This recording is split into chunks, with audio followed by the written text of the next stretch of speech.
Hello കൂട്ടുകാരെ, നമുക്കിന്നൊരു ചപ്പാത്തി ഉണ്ടാക്കാം. ഗോതമ്പ് മാവ് ഇട്ടിട്ടുണ്ട്. അതിലേക്ക് തിരി വെച്ച് കുറച്ച് തേങ്ങയും കുറച്ച് ജീരകം ചതച്ചതാണേ, ആ ചതച്ചതും കൂടി ഇടാം.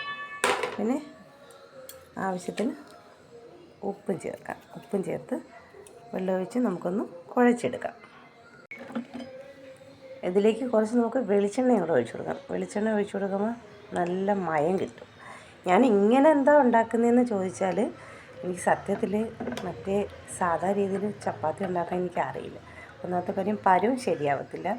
പിന്നെ അത് ചപ്പാത്തി പോലെ കഴിച്ച് പരത്തി എടുക്കുമ്പോഴേക്കും അത് വേറെ ഏതെങ്കിലുമൊക്കെ ഷേപ്പിലൊക്കെ പോകും. ഇതാകുമ്പോൾ നല്ല ടേസ്റ്റുമാണ്. നമുക്ക് കറിയൊന്നുമില്ലാതെ തന്നെ നമുക്ക് കഴിക്കുകയും ചെയ്യാം. നല്ല മയവുമാണ്, നല്ല ടേസ്റ്റുമാണ്. കേട്ടോ, മാവ് നനച്ച് ഈ പരുവത്തിലാക്കി വെച്ചിട്ടുണ്ട്.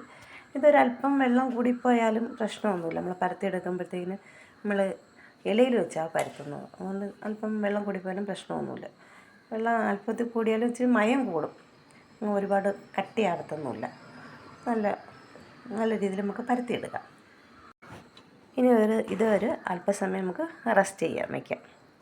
ഇനി നമുക്ക് ചപ്പാത്തി ഉണ്ടാക്കി തുടങ്ങാം. ഇലയിലേക്ക് കുറച്ച് വെളിച്ചെണ്ണ ഒഴിക്കണം. എന്നിട്ട് ഇലയിൽ നന്നായിട്ട് തൂത്ത് കൊടുക്കണം.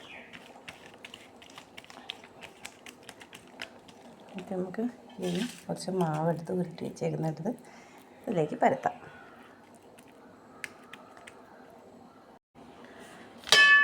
ഇതുണ്ടോ, നന്നായിട്ട് കനം കുറച്ച് പരത്തി വെച്ചിട്ടുണ്ട്.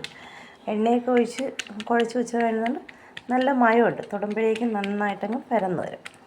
നമുക്ക് ഇല വാട്ടൊന്നും വേണ്ട, വാട്ടാതെ തന്നെ നമുക്ക് ഇലയിൽ പരത്തി നമുക്കിത് ചുട്ടെടുക്കാം.